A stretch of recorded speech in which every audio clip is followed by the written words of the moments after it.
ಇಲ್ಲಿ ಕೆಲವು ಸಸ್ಯ ಹಾರ್ಮೋನ್ಗಳನ್ನು ಸಂಕ್ಷಿಪ್ತವಾಗಿ ನೋಡೋಣ. ಮೊದಲನೇದು ಆಕ್ಸಿನ್ನು, ಎರಡನೇದು ಗಿಬರ್ಲಿನ್ನು. ಇವೆರಡು ಬೆಳವಣಿಗೆಯ ಹಾರ್ಮೋನ್ ಆಗಿರುತ್ತೆ. ಇದರ ಮುಖ್ಯ ಕಾರಣ ಏನು ಅಂತ ಹೇಳಿದ್ರೆ ಕೋಶ ಉದ್ದನೆ ಅಂದ್ರೆ ಸೆಲ್ ಎಲಾಂಗೇಷನ್. ಕೋಶವನ್ನು ದೊಡ್ಡದಾಗಿಸುವುದು, ಕೋಶವನ್ನು ಉದ್ದವಾಗಿಸುವುದು. ಆದ್ರೆ ಆಕ್ಸಿನ್ ಏನಂತ ಹೇಳಿದ್ರೆ ಇದು ಅನುವರ್ತನೆಯಲ್ಲಿ ತುಂಬಾ ತುಂಬಾ ಉಪಯುಕ್ತವಾಗಿರುತ್ತೆ. ಈ ಟ್ರೋಪಿಸಂನಲ್ಲಿ ಏನಾಗುತ್ತೆ, ಸಸ್ಯಗಳು ತಿರುಗಿ ಬೆಳೆಯುತ್ತದೆ. ಉದಾಹರಣೆಗೆ ಪ್ರಕಾಶಾನುಚಲನ. ಫೋಟೋಟ್ರೋಪಿಸಂನಲ್ಲಿ ನಾವು ನೋಡ್ಬೋದು, ಸಸ್ಯದ ಚಿಗುರು ಅನ್ನೋದು ಬೆಳಕಿನ ಕಡೆ ತಿರುಗುತ್ತದೆ ಮತ್ತು ಬೇರುಗಳು ಅನ್ನೋದು ಬೆಳಕಿನಿಂದ ದೂರ ತಿರುಗುತ್ತವೆ.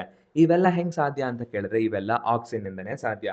ನಾವೀಗ ಝೂಮ್ ಮಾಡಿ ನೋಡಿದಾಗ ಇಲ್ಲಿ ನಾವು ಕಂಡುಕೊಳ್ಳೋದು ಏನಂತ ಹೇಳಿದ್ರೆ ಆಕ್ಸಿನ್ ಹಾರ್ಮೋನ್ಗಳೇನಿದೆಯೋ ಈ ನೀಲಿ ಬಣ್ಣದಲ್ಲಿರೋದು ಇವು ಬೆಳಕಿನಿಂದ ದೂರ ಇದಾವೆ ನೋಡಿ. ಬೆಳಕಿನಿಂದ ತುಂಬಾ ತುಂಬಾ ದೂರ ಇದೆ. ಬೆಳಕು ಬೀಳುವ ಜಾಗದಲ್ಲಿ ಇವು ತುಂಬಾ ತುಂಬಾ ಕಡಿಮೆ ಇರುತ್ತೆ.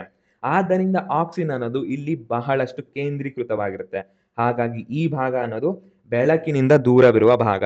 ಈ ಭಾಗ ಬೆಳಕಿಗೆ ಕಾಣಿಸೋ ಹಾಗೆ ಬೆಳೆಯುತ್ತೆ. ಈ ಚಿಗುರೆಲ್ಲನೂ ಬೆಳಕಿಗೆ ಕಾಣಿಸೋ ಹಾಗೆ ಬೆಳೆಯುತ್ತೆ. ಮತ್ ಈ ಭಾಗ ಅನ್ನೋದು ಭೂಮಿಯ ಒಳಗಡೆನೆ ಬೆಳೆಯುತ್ತೆ. ಈ ಭಾಗ ಎಲ್ಲಾನುವೆ ಭೂಮಿಯ ಒಳಗಡೆನೆ ಬೆಳೆಯುತ್ತೆ. ಇದು ಬಂದು ಆಕ್ಸಿನ್. ಈಗ ಗಿಬರ್ಲಿನ್ ಅಂತ ಬಂದ್ರೆ ಇದು ಕಾಂಡದ ಬೆಳವಣಿಗೆಯಲ್ಲಿ ತುಂಬಾ ತುಂಬಾ ಉಪಯುಕ್ತವಾಗಿರುತ್ತೆ. ಇಲ್ಲಿರೋ ಎರಡೂನುವೆ ಆಕ್ಸಿನ್ ಮತ್ತೆ ಗಿಬರ್ಲಿನ್ ಅನ್ನೋದು ಎರಡೂನು ಜೀವಕೋಶಗಳನ್ನು ಉದ್ದೀಕರಣಕ್ಕೆ ಸಹಾಯ ಮಾಡುತ್ತೆ. ಜೀವಕೋಶವನ್ನ ಉದ್ದ ಮಾಡೋದ್ರಲ್ಲಿ ಸಹಾಯ ಮಾಡುತ್ತೆ. ಇದರ ಜೊತೆ ನಾವು ಇದಷ್ಟೇ ಅಲ್ಲದೆ ಇನ್ನೂ ಹೆಚ್ಚಿನ ಕೋಶಗಳನ್ನ ನಾವು ಕ್ರಿಯೇಟ್ ಮಾಡಬೇಕು. ಅಂತ ಸಂದರ್ಭದಲ್ಲಿ ನಮಗೆ ಮತ್ತೊಂದು ಹಾರ್ಮೋನ್ ಸಿಗುತ್ತೆ. ಅದನ್ನೇ ನಾವು ಸೈಟೋಕಿನಿನ್ ಅಂತ ಹೇಳ್ತೀವಿ. ಸೈಟೋ ಅಂತ ಹೇಳಿದ್ರೆ ಕೋಶ, ಕಿನಿನ್ ಅಂತ ಹೇಳಿದ್ರೆ ಕೋಶ ವಿಭಜನೆ.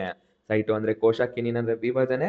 ಈ ಸೈಟೋಕಿನಿನ್ ಅನ್ನೋದು ಹಾರ್ಮೋನ್ಗೆ ಕೋಶ ವಿಭಜನೆ ಮಾಡೋದ್ರಲ್ಲಿ ಉಪಯುಕ್ತವಾಗಿರುತ್ತೆ. ಈ ಮೂರು ಹಾರ್ಮೋನ್ಗಳೇನಿದೆಯೋ ಈ ಮೂರು ಹಾರ್ಮೋನ್ಗಳು ಸೇರಿ ನಮಗೆ ಜೀವಕೋಶಗಳನ್ನ ರೂಪುಗೊಳ್ಳೋದ್ರಲ್ಲಿ ಹೆಲ್ಪ್ ಮಾಡುತ್ತೆ. ಮತ್ತೆ ಜೀವಕೋಶಗಳನ್ನು ವಿಭಜನೆ ಮಾಡಿ ದೊಡ್ಡದು ಮಾಡೋದ್ರಲ್ಲೂ ಇದು ಹೆಲ್ಪ್ ಮಾಡುತ್ತೆ. ಹಾಗಾಗಿ ಇವುಗಳ ಸಹಾಯ ಹೆಂಗೆ ಉಪಯೋಗ ಅನ್ನೋದನ್ನ ನಾವು ಇಷ್ಟೊತ್ತವರೆಗೂ ನೋಡಿದ್ವಿ. ನೆಕ್ಸ್ಟು ಈಗ ಕೆಲವೊಮ್ಮೆ ನಮಗೆ ಬೆಳವಣಿಗೆನೇ ಬೇಡ. ಬೆಳವಣಿಗೆನ ನಿಲ್ಲಿಸಬೇಕು ಸರ್. ಆಗೇನ್ ಮಾಡಬೇಕು?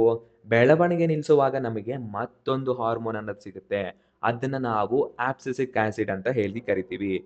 ಆಬ್ಸಿಸಿಕ್ ಆಮ್ಲ ಅಂತ ಹೇಳಿ ಕರಿತೀವಿ. ಇದು ಬೆಳವಣಿಗೆ ನಿಲ್ಲಿಸೋದ್ರಲ್ಲಿ ತುಂಬಾ ತುಂಬಾ ಉಪಯೋಗವಾಗಿರುತ್ತೆ. ಈಗ ಒಂದು ಉದಾಹರಣೆ ಅಂತ ಬಂದ್ರೆ ಈಗ ಒಂದು ಬರಗಾಲದ ಪ್ರದೇಶ, ಇಲ್ಲಿ ನೀರನ್ನೋದೇ ಇಲ್ಲ. ಇಲ್ಲಿ ಒಂದು ಬೀಜವನ್ನ ನಾವು ನೋಡಿದೀವಿ ಅಂತ ಕಲ್ಪನೆ ಮಾಡ್ಕೊಳ್ಳಿ. ಈಗ ಈ ಬೀಜ ಏನ್ ಮಾಡುತ್ತೆ, ಮೊಳಕೆ ಒಡಿದಿರ ಇದು ಸತ್ತೋಗುತ್ತೆ, ಹೌದಲ್ವಾ? ಇದು ಸಾಯ್ತಿದೆ ಅಂದ್ರೆ ಇಂಥ ಸಿಚುವೇಶನ್ ಅಲ್ಲೇ ಆಬ್ಸಿಸಿಕ್ ಆಮ್ಲ ಅನ್ನೋದು ಬರುತ್ತೆ. ಇಲ್ಲಿ ಆಬ್ಸಿಸಿಕ್ ಆಮ್ಲ ಅನ್ನೋದು ಜಾಸ್ತಿ ಇರುವ ಕಾರಣನೇ ಈ ಬೀಜ ಮೊಳಕೆ ಹೊಡಿತಿಲ್ಲ. ಇದೇನಾದ್ರೂ ಇಲ್ಲ ಅಂದ್ರೆ ಈ ಬೀಜ ಖಂಡಿತ ಮೊಳಕೆ ಹೊಡೆದಿರೋದು. ಈಗ ಏನಾಗೋಯ್ತು, ಜೋರಾಗಿ ಮಳೆ ಬಂದ್ಬಿಡ್ತು ಅಂತ ಅನ್ಕೊಳ್ಳಿ. ಇಲ್ಲಿ ಮಳೆ ಬಂದಿರೋ ಕಾರಣ ಏನಾಗುತ್ತೆ, ಈ ಆಬ್ಸಿಸಿಕ್ ಆಮ್ಲ ಅನ್ನೋದು ಕೊಚ್ಕೊಂಡು ಹೊರ್ಟೋಗುತ್ತೆ ಮತ್ತು ನೀರು ಸಾಕಷ್ಟು ಇರೋದ್ರಿಂದ ಈ ಬೀಜ ಮೊಳಕೆ ಒಡೆಯಲು ಪ್ರಾರಂಭಿಸುತ್ತೆ. ಸೊ ಕೆಲವೊಮ್ಮೆ ಮೊಳಕೆ ಒಡೆಯೋದನ್ನ ನಿಲ್ಸೋದು ಸಹ ಬಹಳ ಬಹಳ ಮುಖ್ಯ. ಇದಿಷ್ಟು ಅರ್ಥ ಆಯ್ತಲ್ಲ? ಇಲ್ಲಿ ನಾವೇನ್ ಕಲ್ತ್ವಿ, ಕೆಲವು ಬೆಳವಣಿಗೆ ಮತ್ತು ಬೆಳವಣಿಗೆ ಪ್ರತಿಬಂಧಕ ಹಾರ್ಮೋನ್ಗಳ ಬಗ್ಗೆ ಕಲಿತ್ವಿ. ಈ ವಿಡಿಯೋನ ಮತ್ತೆ ಮತ್ತೆ ನೋಡಿ ಅರ್ಥ ಮಾಡ್ಕೊಂಡು ಆಮೇಲೆ ನಾವು ನೆಕ್ಸ್ಟ್ ವಿಡಿಯೋಗೆ ಹೋಗ್ಬೇಕು.